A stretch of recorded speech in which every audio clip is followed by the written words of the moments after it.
Hi everyone, this is Mr. Castro speaking and I'm recording this video for the English 11 students at Cited High. So after you have completed your problem solution essay rough draft, you will open this assignment on Google Classroom, the problem solution essay final draft. So this document includes 2 pages. We'll work on the second page at the end of this video. But let's start from the beginning. So the very first thing I want to do is update the MLA heading on the top left-hand corner of the first page. MLA stands for Modern Language Association, and this kind of formatting for this paper is what college and university English classes typically require. So the first line, you want to type your first and last name. Let's say my name is John Garcia. I'll type that in. You'll type in your teacher's name in line 2. I'm going to type in my teacher's name, Mr. Castro. And then you want to specify which class you are in. So for example, let's say I am in Mr. Castro's English 11 period 1.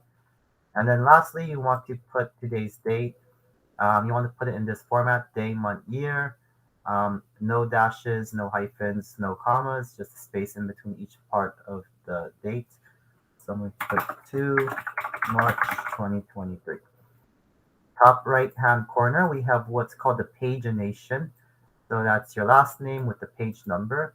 Notice that on page 2, it's already updated for the page number. So don't get rid of the number, but just replace where it says your last name with your last name. On top right-hand corner, I have Garcia 1, page 2, Garcia 2. Next, you want to update the title. Replace it with your own title. So it can be your topic, your issue. It doesn't have to be anything super creative. Just put some kind of title on there. And then from your rough draft, you're going to copy and paste your paragraphs in order right here. So once you're finished, you'll have 4 indented paragraphs. Let me show you an example. So this is an example of a completed problem solution essay. Notice that there are 4 indented paragraphs and it's all double spaced, Times New Roman, size 12 font. So if we go to the rough draft, let's pretend that this is my rough draft. This is my first paragraph. And in paragraph 1 of my rough draft, I have my 5 sentences in order. So I'm going to copy my first sentence, go back to my final draft, and right here, I'm going to paste. But instead of clicking on paste, I'm going to click on paste without formatting, or a shortcut on the keyboard is Control plus Shift plus letter V. And that keeps everything with the same font and same size. So if I don't do that, if I just do Control paste, then see that the fonts are going to be completely different. I want to do Control Shift V or paste without formatting. Then going back to my rough draft, I'm going to simply copy the next sentence, press a space, and right click, paste without formatting. And I'll keep going through this process until I have all 5 of my sentences for my first paragraph.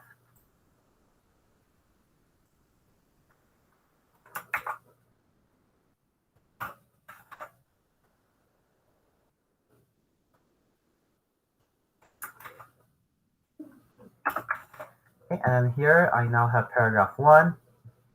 Next, I move on to paragraph 2. So I'm going to go on to the next page in my research log, look at paragraph 2.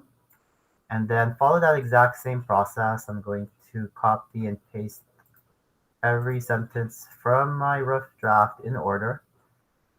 Because I'm starting a new paragraph, I'm going to make sure it's indented. So make sure you have a little space at the beginning of your paragraph. And then I'll just keep repeating this process until I have my 4 indented paragraphs fully completed. So once I'm finished copying and pasting everything, once I have my 4 indented double-spaced paragraphs, I'm going to go down and let's pretend that my essay stops here. For the works cited page, I want to keep pressing enter until I'm on the next page, at the very top of the next page, because the works cited page is always at the very top of the last page. So I shouldn't have part of the essay extending onto this page. The works cited page will always be on its own page by itself.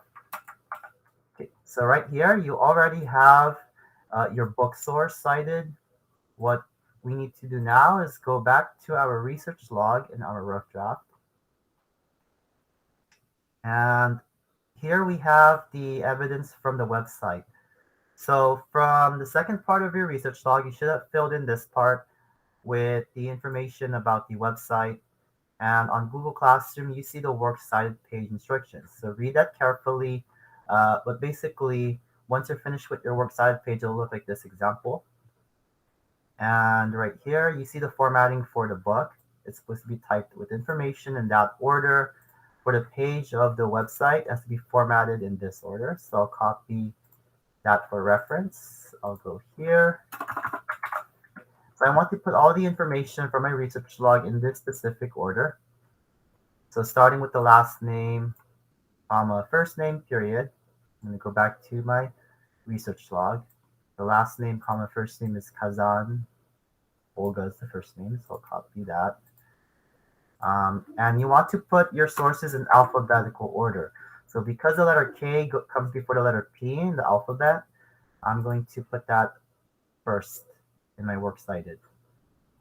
If the beginning of this source, if it was to come after the letter P in alphabetical order, then I put it second after park. So following this format, I want to continue with the title of the text in quotation marks. The title of the text is right here, so I'll copy that. Paste without formatting. Name of website italicized, comma. I'll go back to my research log. Name of the website is The Atlantic. So according to this format, I have to put the space, put it paste without formatting. I have to italicize it and another comma. I'm going to italicize that, comma, there we go. And then the publisher's name. If you look at my research log, I don't have a publisher for this website. If you go to the Atlantic website, there's no publisher listed, so I'll skip that. So if there's any information that's missing, just skip it and continue to the next requirement. So the next requirement is the publication date, but in day, month, and year format. The publication date is June 22, 2018. I'll copy that.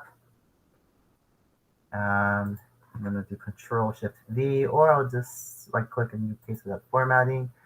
But double checking our requirements has to be in day, month, and year formats. So it's going to be 22,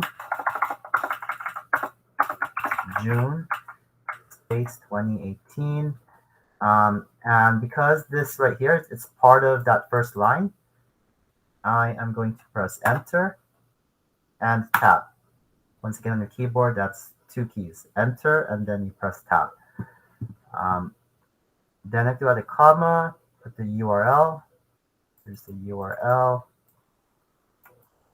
Copy that. So comma, Control-Shift-V, and the word access after this period.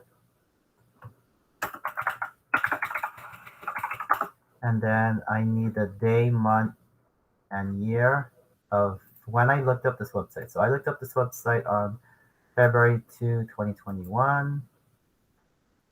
I'll just type that here. Okay, so this, let me backspace it. Okay, it's not going to fit up there, so I'll just press Tab. And there we go. Let's backspace that. And there we go. So this right here is called a hanging indentation.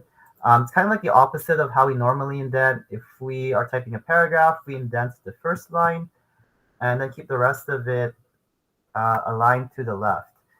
But when it comes to the works cited page, you always want to start every source aligned to the far left, and whatever doesn't fit into the first line, whatever continues in any subsequent lines, you want to indent each of those lines by pressing Enter and Tab on your keyboard.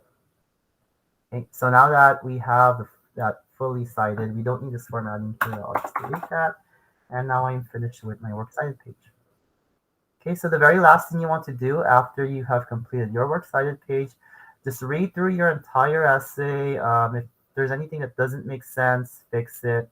If there are any grammatical errors that you notice, go ahead and fix that. If there are any words that you want to change, fix that. And once you are finished with your essay, go ahead and turn that in on Google Classroom. Thank you everybody for watching. If you have any further questions, just make sure to ask your teacher.